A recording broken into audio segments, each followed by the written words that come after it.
আল্লাহ পাকের মাহবুব বান্দা, আল্লাহ পাকের ওলি বান্দা, জগৎ বিখ্যাত আল্লাহ পাকের মাহবুব বান্দা হযরতে ইব্রাহিম আদম হুজুর রহমাতুল্লাহ আলাইহি। ইব্রাহিম আদম হুজুরের নাম শুনেছে? হযরতে ইব্রাহিম আদম হুজুর জীবনে বলকের রাজা, বলকের বাদশাহ, বলক দেশের বাদশাহ ছিলেন।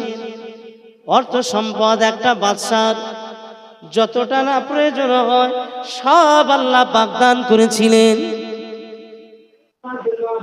এত মানুষের সমাগম, এত মানুষ প্রত্যেক দিন তার রাজ দরবারে আসা যাওয়া করেন। বহু মানুষের বিচার আচার রাজ দরবারে করতে হয়। এক তারিখে বলকের রাজা হযরত ইব্রাহিম আদম বসে রয়েছেন রাজ দরবারে। তিনি তার রাজ দরবারের উপরে, ছাদের উপরে, বিল্ডিং এর উপরে কটমট কটমট কটমট কটমট করে একটা আওয়াজ হয়। লোককে জিজ্ঞাসা করলেন, ওগো কি ব্যাপার, আমার উপরে কেন এমন আওয়াজ হয়? যাও যাও দেখে আসো। ছাদের উপরে চলে গেলেন। এক ব্যক্তি ঘোরাফেরা করছেন।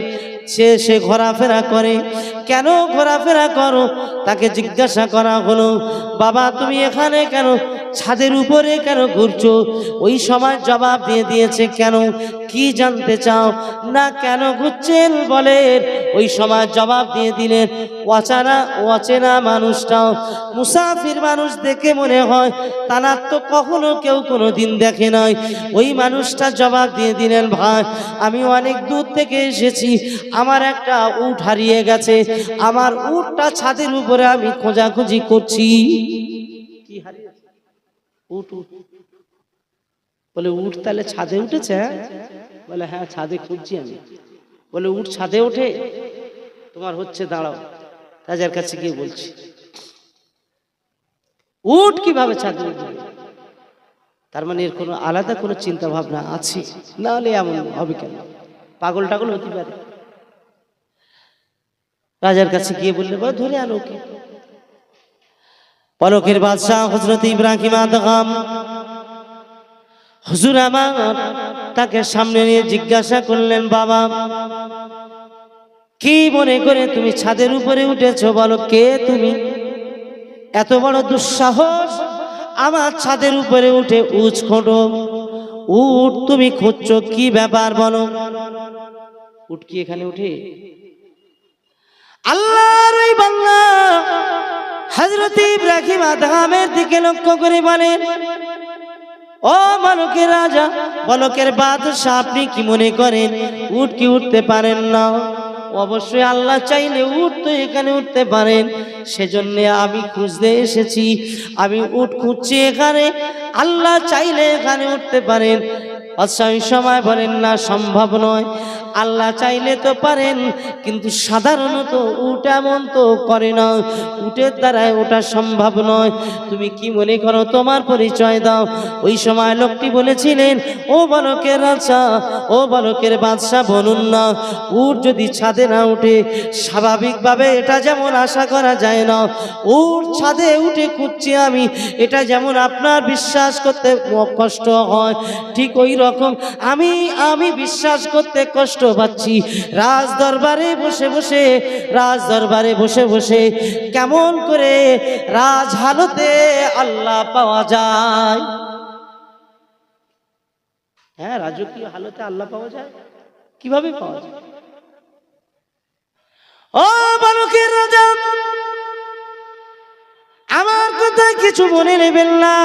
নবী আমার দিন ও দুনিয়ার বাদশাহ হাবিবুল্লাহ জনাবে মুহাম্মদুর রাসূলুল্লাহ হুজুর সাল্লাল্লাহু আলাইহি ওয়াসাল্লাম জিবরিল আমিনকে বলেছিলেন, ও জিবরিল, জান্নাত জাহান্নামের বিষয়টা আমাকে বলো, জান্নাত জাহান্নামের বিষয়টা আমাকে বলো।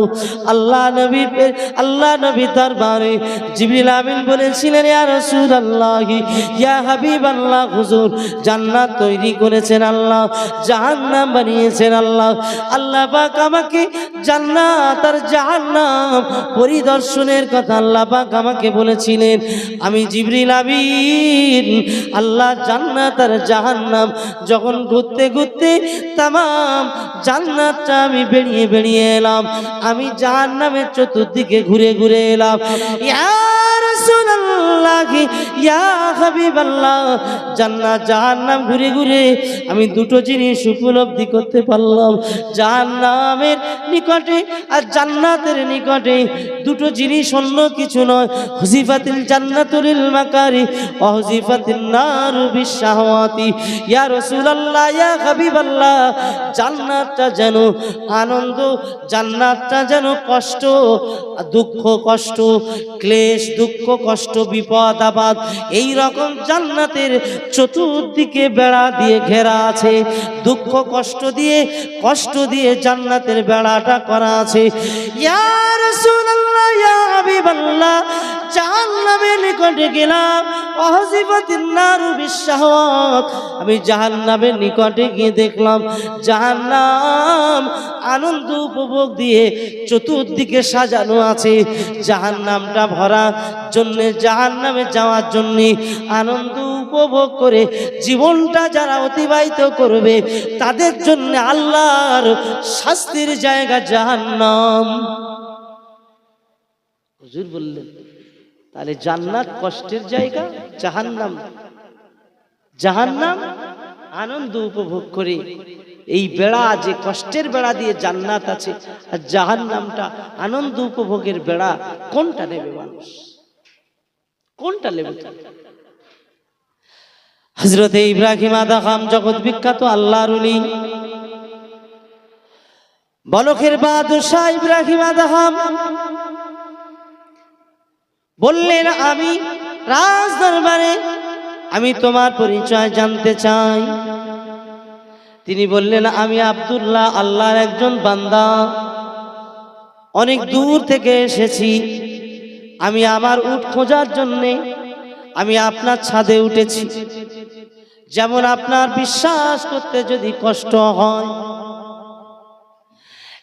বলখের বাদশাহ আমার তো এরকম মনে হয় আপনি আল্লাহকে পেতে চান কি চান না? বললেন আমি চাই তো, আল্লাহকে পেতে চাই। বলে আল্লাহ পাওয়ার জন্যে রাজ দরবারে আরামের বিছানায় ঘুমিয়ে ঘুমিয়ে আল্লাহ পাওয়া যায় না। মন চায় যখন যেটা করব আল্লাহ পাওয়া যায় না। কষ্ট আপনার করতে হবে, এই কথা না বলে একটুখানি মুখ ঘোরালেন। আল্লাহ পাকের ওই বান্দা মুসাফিরের আর দেখতে পাওয়া গেল না। মুসাফিরটা কোথায় চলে গেল? বাদশাহ ইব্রাহিম আদম চিন্তায় পড়ে গেলেন। লোকটার কথা শুনলেন, পরিচয়টা পেলেন না সঠিকভাবে, কিন্তু এদিক ওদিক লোকটা আর নাই। আবার কয়েকদিন বাদে দেখতে পাওয়া গেল ইব্রাহিম আদমের সামনে রাজ দরবারে বিচার কার্য চলছে। একজন এসে বিচার কার্যের সামনে বেয়াদবিমূলক ভাবে এদিক ওদিক রাজ দরবারে হাঁটাহাঁটি করছে। এখান থেকে যায় আবার এদিকে যায়, এখানে যায় আবার ওদিকে যায়, যেন একটা বিশৃঙ্খলা তৈরি করছেন। আল্লাহ পাকের ওই বান্দার দিকে তাকালেন। বাদশাহ ইব্রাহিম আদম বলেন, কে তুমি? তোমার এত বড় স্পর্ধা, তোমার এত বড় সাহস, আমার সামনে এমন বিশৃঙ্খলা কেন করো? আল্লাহর ওই বান্দা বললেন কেন? বললেন আমার এই রাজ দরবারে কেন বেয়াদবি করো? বলে না না না না, আমি তো মনে করেছিলাম এটা প্রান্তশালা, এটা আপনার রাজ দরবার, এটা আমি আর ঠিক বুঝে উঠতে পারিনি। আমি মনে করেছিলাম এটা প্রান্তশালা, মানুষ এখানে এসে একটু বিশ্রাম করে, অপেক্ষা করে, আবার চলে যায়, এইটা ভেবেছি। যে আপনার যে রাজ দরবার তো কে জানে। আরো রেগে যাবে না ইব্রাহিম আদম, আরো রেগেছে। মলকের বাদশাহ হযরত ইব্রাহিম আদম তিনি এত রাগ রেগে গেলেন, এত সাহস আমার সামনে এমন কথা বলো? বললেন না, বেয়াদবি নেবেন না, সত্যি কি আপনার এটা রাজ দরবার? দেখতে পাচ্ছ না এটা রাজ দরবার? তাহলে নিশ্চিত আপনার আগে আপনার আব্বা ছিলেন, এর আগে আপনার আব্বাই রাজা ছিলেন মনে হয়। বললে হ্যাঁ, আপনার আব্বার আগে আপনার দাদু জানই তো রাজা ছিলেন, তাই নাকি? বললে হ্যাঁ সেটাই তো, তো আমাদের বাপ দাদুর রাজ দরবার, আমরা রাজা পরিবারে। বলে ও গো বাদশাহ, কিছু মনে নেবেন না, আপনি আজকে আছে, আগামী দিন আপনার সন্তান থাকলে সন্তান রাজা হবে না, যে কেউ হয়ে যাবে। যে কেউ হবে কেন, আমার পরিবারের কেউ হবে, সেটাই তো বাস্তব। বলকে রাজা অবাক হয়ে যাচ্ছেন যত কথা শুনি। কিছুদিন আগে একটা ঘটনা ঘটলো, আবার একটা ঘটনা কি প্রশ্ন করতে চায়, অজানা মানুষের প্রশ্ন শুনি তিনি হতভম্ব মতো খানিকটা তিনি চিন্তায় পড়ে গেলেন। আল্লাহ পাকের ওই বান্দাকে বলেন, ও বাদশা, ও বলকের বাদশা, আপনার বিদায় নেওয়ার পরে কোনো না কোনো সন্তান আপনার এই জায়গায় এসে বসবেন। আপনার পূর্বে যেমন আপনার আব্বা ছিলেন, আপনি বসেছেন, যে জায়গায় আসে আর চলে যায় ওই জায়গাটা তো আমি বলেছি প্রান্তশালা, আমি তো তাই আপনাকে বললাম, এটা আপনি রাজ দরবার বলে আপনি জানেন, আর আমার দৃষ্টিতে আসার যাওয়ার জায়গাটা প্রান্তশালা হয়। কি ভুল বললাম? কোথায় ভুল বললাম? রাজার মুখে আর কোনো জবাব নেই। আপনার দৃষ্টিতে সঠিক, কিন্তু আমার দৃষ্টিতে বেঠিক, কি আপনি বলতে পারেন? আমি তাই প্রান্তশালায় যে জায়গায় মানুষ আসে আর চলে যায়, কথাটি এমন। হযরতে বাহালুর রহমাতুল্লাহ আলাইহি জগতে পাগল বলে লোকে জানতো। বাহালুর রাস্তায় রাস্তায় পাগলের বেশে ঘোরে। আল্লাহ নবী বলেন, তোমরা পাগলদের সঙ্গে বেয়াদবি করো না, অনেক সময় এমন পাগল তোমাদের সামনে বেড়াবে যে পাগলগুলো তোমরা জানবে না। আল্লাহ পাক তাদেরকে কবুল করে নিয়ে আল্লাহর দিওয়ানা হয়ে গিয়েছে। ওরা কুতুব হয়ে রাস্তায়, আল্লাহ পাকের কুতুব হয়ে রাস্তায় রাস্তায় ঘুরে ঘুরে বেড়ায়। বলেন না সুবহানাল্লাহ। আল্লাহর ওলিরা, কুতুব বান্দারা, আবেদরা, মনে রাখবেন সব পাগল পাগল না। বাহালুল এত বড় পাগল, লোকে জানতো বাহালুল এদিক সেদিক ঘোরাঘুরি করে, লোকের সঙ্গে ব্যবহার ভালো। একজন বাজার করে, রাস্তার ধারে বাজার করে, বাজার থেকে বাজার করে বাহালুলকে বলছে, রে বাহালুল, তুই আমাদের বাড়ি জানিস কি? বললে হ্যাঁ। বলে এই বাজারটা তুই কি আমার বাড়ি নিয়ে যাবি? বললে হ্যাঁ। আমি তো আপনার বাড়ি জানি, আপনার বাড়িতে বাজার নিয়ে যাব। অনেক সময় বাজার ঘাটে বাজার করে বন্ধু বান্ধব চেনাশোনা মানুষের কাছে পাঠাইতে। বাহালুলকে ওই রকম বলেছে, তুই চিনিস তো? বলে হ্যাঁ। আমার এই বাজারটা আমার বাড়ি দিস না। হযরতে বাহালুল হুজুর রহমাতুল্লাহ আলাইহির কাছে বাজার করে দিয়ে দিলেন। ওই বাজারটা নিয়ে বললেন, আমার বাড়িতে দিয়ে দেবে গো বাবা বাহালুল। বাহালুল বাজার নিয়ে রাস্তা ধরেছে, রাস্তা হাঁটতে গ্রামের ভিতরে একটা জায়গা, সেই জায়গা বাহালুল বাজারটা পৌঁছে দিয়েছে। বাবা, লোকটা বাড়ি এসেছে, খাবার সময় হয়ে গেছে, দুপুরের খাবার সময় হয়ে গেছে, খাবারের সময় এসে খাওয়া দাওয়া করবেন। বাড়িতে খাবারের ব্যবস্থা নাই, বিবি সাহেবার উপরে বেজায় চটে গেছে। কি ব্যাপার, রান্না বান্না করনি? কি হয়েছে? বলে রান্না কি করবো, খাবার এনে দিলে তো রান্না করবো। না আপনি আমার উপর চটে গেছেন, কি খাবো? রাগ করলে হবে? আমার উপর রাগ করছেন? বলে কেন, আমি খাবার পাঠিয়েছি তো, সব যা যা লাগে। আরে হযরতে বাহালুলের কথা বলে, আরে এই বাহালুল পাগলটার কাছে তো দিলাম। বলে কই, কোনো পাগল টাগল আসেনি। বিবি বলছে কোনো পাগল টাগল আসেনি। প্রিয় মুসলমানেরা, নওজোয়ানেরা, খুব রাগ করে বাহালুলের খুঁজে চলে গেছে। বাড়িতে খাবার নাই, খাবারের সময় খাবার নাই, বাচ্চা কাচ্চারা আছে, বিবি সাহেবা খেতে পায় না, আমি খেতে পাইনি, বাচ্চারা খেতে পায়নি, বাড়িতে খাবারের কোনো ব্যবস্থা নাই। বাহালুল পাগলটা কোথায় গেল দেখি, খুঁজতে খুঁজতে খুঁজতে খুঁজতে বাহালুল পাগলকে একধারে পাওয়া গেছে। এ পাগল বাহালুল, তোকে যে আমি খাবারের প্যাকেট দিলাম কি করলি বল? ওই সময় বাহালুল বলেন, আমি আপনার বাড়িতে দিয়ে এসেছি। দিয়েছি? হ্যাঁ, বাড়িতে দিয়েছি। বলে কই, আমার বিবি বলছে তো যে না। বলে না, আমি দিয়েছি, বিশ্বাস কর আমি দিয়েছি। তুই দেখাতে পারবি কোন বাড়ি দিয়েছি? বলে হ্যাঁ দেখাতে পারবো, চলো। আল্লাহ পাকের ওই বান্দাকে নিয়ে যান, পাগল বেশে ঘোরেন। পাগল এ তা দাঁড়ে দাঁড়ে এদিকে সেদিকে ঘোরাঘুরি করে। আল্লাহর বাবু বান্দা বাহালুল পাগল বটে, লোকে বলে পাগল। ওই খাবারের প্যাকেট, বাজারের প্যাকেট নিয়ে কোথায় দিয়েছে দেখানোর জন্য চলে গেলেন। চলেন আমার সঙ্গে চলেন, আপনার বাড়িতেই তো দিয়ে আসলাম, আপনার বাড়িতেই তো দিয়ে আসলাম। যেতে যেতে যেতে যেতে যেতে যেতে যেতে যেতে জঙ্গলের দিকে আগিয়ে যায়, যেখানে ঝোপ জঙ্গল গাছপালা বেশি। দেখতে পাওয়া গেল জঙ্গলের দিকে আগিয়ে গিয়ে একটা কবরের স্থানে কবর রাখা আছে, কবর খোঁড়া আছে, সেই কবরের ভিতরে রেখে এসেছে। এই কবরের স্থান, কবর দেখেন রেখেছে, আমার বলছে আমার বাড়ি রেখেছে, কি ব্যাপার? সব দেখি বাজার ঠিক আছে। হযরতে বালুল ওই সময় বলেছিলেন, ও আল্লাহর বান্দা, আপনি তো আমাকে বলেছেন বাড়িতে দিয়ে আসেন, আপনি তো আমাকে বলেছেন বাড়িতে দিয়ে আসেন। আপনার আসল বাড়ি, আসল ঠিকানা আমি আপনার বাড়িতে এনে রেখেছি। আপনি তো দুনিয়ার বাড়ি, যে বাড়িটা কিছুদিনের জন্য, ওই বাড়ির ঠিকানা আমি জানি না, আপনার আসল বাড়ির ঠিকানা আমি জানি। আল্লাহ পাকের ওই বান্দা বালুল বলেছিলেন, আপনার এই জায়গায় আমি আপনার আসল বাড়িতে রেখে গেলাম।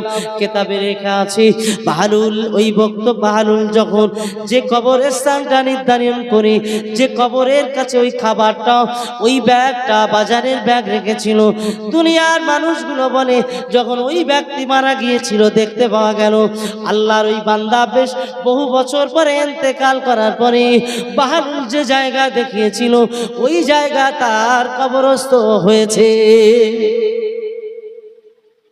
আল্লাহর ওলিদের আল্লাহ জানিয়ে ওই জায়গায় কবরস্থান, ওটা আসল বাড়ি। কবরস্থান কি বাড়ি? আসল ঘর। হে প্রিয় মুসলমানেরা, শঙ্করগাছির যুবকেরা, মনে রাখো, মনে রাখো, নবী আমার দিন ও দুনিয়ার বাদশাহ হাবিবুল্লাহ বলেন, আমি রাসূলুল্লাহ জানিয়ে দিলাম, দুনিয়াতে বিদায় নেওয়ার পরে প্রথম মঞ্জিল, আখিরাতের প্রথম মঞ্জিল কবর। ওই কবরে দেখে তোমরা চিন্তা করো, ভয় করো। আউয়ালু মানাজিলিল কবরি, কবর প্রথম মঞ্জিল। কবরে যে পার হয়ে যাবে আল্লাহ পাক সব জায়গায় তার পার করে দেবেন। জোরে বল সুবহানাল্লাহ।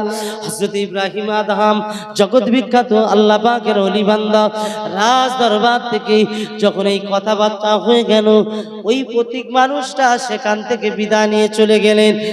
মাথাটা যেন ঘুরে গেল, কি বলা কওয়া করলেন প্রতীকটা।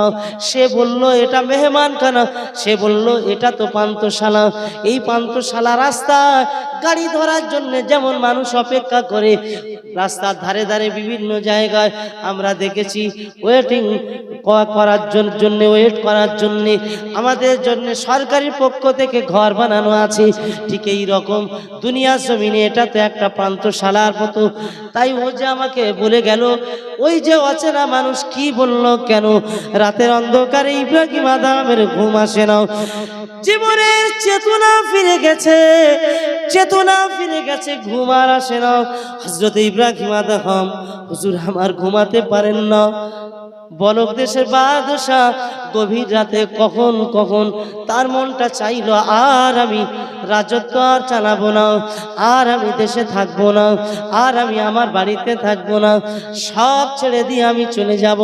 হাঁটতে হাঁটতে হাঁটতে হাঁটতে রাজ মুকুট, রাজ সিংহাসনে বসা, যেমন সুন্দর জামা কাপড়, দামি দামি হীরামণি মুক্তা দিয়ে সাজানো ড্রেস ডাস পরে আছে, ওই সাজানো জামা কাপড় পরে রাজ দরবার ছেড়ে গভীর রাতে কাঁদতে কাঁদতে রওনা দিয়েছে। পথে মধ্যে যেতে যেতে যেতে যেতে সকাল হয়ে যাওয়ার উপক্রম হয়ে গেছে, সুবে সাদেকের সময় হয়ে গেছে।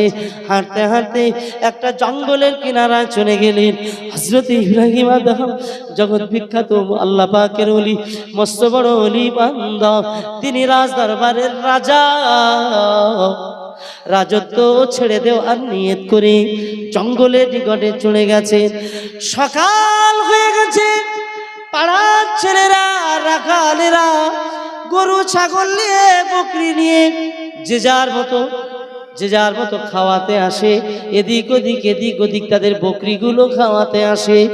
এক রাখালের নজর পড়ে গেল, সকাল সকাল নজর পড়ে গেল। এ বাবা রাখাল, একটা কথা বলবো বাবা, সকালবেলা এসেছো, তোমার জামা কাপড়গুলো দয়া করে আমাকে একটু দেবে।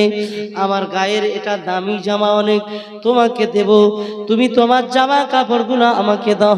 বলকের বাদশাহ ইব্রাহিম আদম নিজের কাপড় চোপড় খুলে দিলেন, মাথার মুকুট খুলে দিয়ে ওই যুবকের কাছে দিয়ে দিলেন, বাবা তোমার জামা কাপড়গুলো দাও।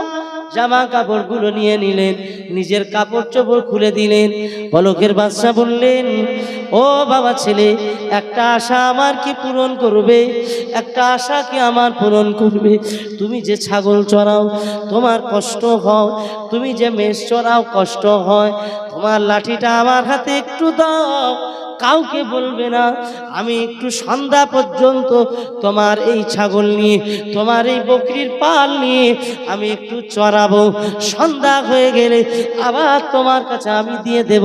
না, কোনো অর্থ দিতে হবে না। আল্লাহর মাহবুব বান্দা ইব্রাহিম আদম জগৎ বিখ্যাত আল্লাহ পাকের ওলি বান্দা, রাজ দরবারের রাজা, আজকের নিজে রাখাল হয়ে গেছে, নিজে রাখাল হয়ে গেছে। গোপন হয়ে গেলেন, জঙ্গলে নিজেকে গোপন করে নিলেন। জঙ্গলে নিজেকে গোপন করে আল্লাহর রেজামন্দি হাসিলের চেষ্টা করলেন। বহু বছর পরে আল্লাহ পাকের রেজামন্দি যখন দুনিয়ার মানুষ জেনে ফেললেন, বলকের বাদশা ছিলেন ইব্রাহিম আদম, তিনি হজ মোবারকে যাবেন, আল্লাহর হজ মোবারকে যাবেন। কিতাবে এসেছে হযরত ইব্রাহিম আদম হজ মোবারকে যাওয়ার জন্য রাস্তা দিয়ে যখন হাঁটা শুরু করেছেন, আল্লাহ পাক ইব্রাহিম আদমের ইজ্জতে সম্মানে আল্লাহ পাকের কাবা শরীফটা ইব্রাহিম আদমকে আঘাতে চলে এসেছিল। জোরে বলা যাবে না? আর একটু জোরে বলেন। হযরত ইব্রাহিম আদম বলকের বাদশাকে জিজ্ঞাসা করা হয়েছিল, তার মুরিদেরা ভক্তরা জিজ্ঞাসা করেছিলেন, হুজুর আপনি এত কান্না কাঁদেন কেন? আপনি ইবাদত করার পরে আপনি এত কান্না কাঁদেন কেন? হুজুর বলেছিলেন, ফালিয়াযহাকু কলিলা ওয়ালিয়াবকু কাসীরা, আল্লাহ বেশি বেশি কাঁদতে বলেছেন, আমি তাই কাঁদিনি। জীবনে বহুদিন রাজত্ব চালিয়ে চলে এসেছি, আর আমার সময় হয়নি, ইবাদত করার সময় আমি পাইনি, তাই আমি সব রাজত্ব ছেড়ে দিয়ে আমি গোপনে জঙ্গলে চলে এসেছিলাম। আমি জানি না আমার গুনাহগুলো মাফ হয়েছে কিনা। রাজ দরবার ছেড়ে আমি চলে এসে আল্লাহর রেজামন্দি পাওয়া, আল্লাহর খৌফে ইলাহি, আল্লাহর জাহান্নামের ভয়, আল্লাহ পাকের কবরের ভয় আমার অন্তরে সর্বদা আমাকে তাড়িয়ে বেড়ায়। আমি ইব্রাহিম না জানি কত অন্যায় করেছি, আমার জাহান্নামের ভয় আমার অন্তরে সর্বদা তাড়িয়ে বেড়ায়। আমার নবী বলেছেন, বড় কঠিন জাহান্নামের আগুন, এত কঠিন জাহান্নামের আগুন, এত কালো কুৎসিত হবে, একজন মানুষ অপরজন একেবারে এক আঙুল তফাৎ হবে, অথচ একজনকে দেখতে পাবে না। সামান্য তফাৎ হবে, কেউ কারো দেখতে পাবে না। 4 আঙুল তফাৎ দাঁড়িয়ে থাকবে, একজন আর একজনকে দেখতে পাবে না। এত কঠিন আগুন যে জাহান্নামের আগুন থেকে বার হয়ে আসা যাবে না। সেই জাহান্নামের আগুন থেকে নিষ্কৃতি পাওয়ার একটা মাত্র উপায়, আল্লাহর হাবিব বলেছেন, চোখের পানি ঝরাও। আল্লাহ কিয়ামতের ময়দানে ওই চোখের কোনো পানি আল্লাহর ভয়ে যারা কাঁদে, আমার নবীর ভালোবাসায় যারা কাঁদে, আল্লাহর রিজামন্দির আশায় যারা কাঁদে, ওই চোখের পানি বিফলে যাবে না।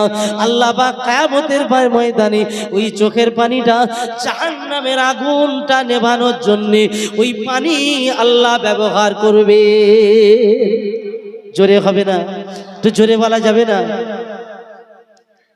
কান্না আসে না, কান্নার মতো নজর তৈরি করুন, মন তৈরি করুন, মাথাটা নিচু করে নিয়ে আল্লাহকে স্মরণ করুন, মাথাটা নিচু করে নিয়ে কান্নার চেষ্টা করুন, কান্নার মন তৈরি করুন।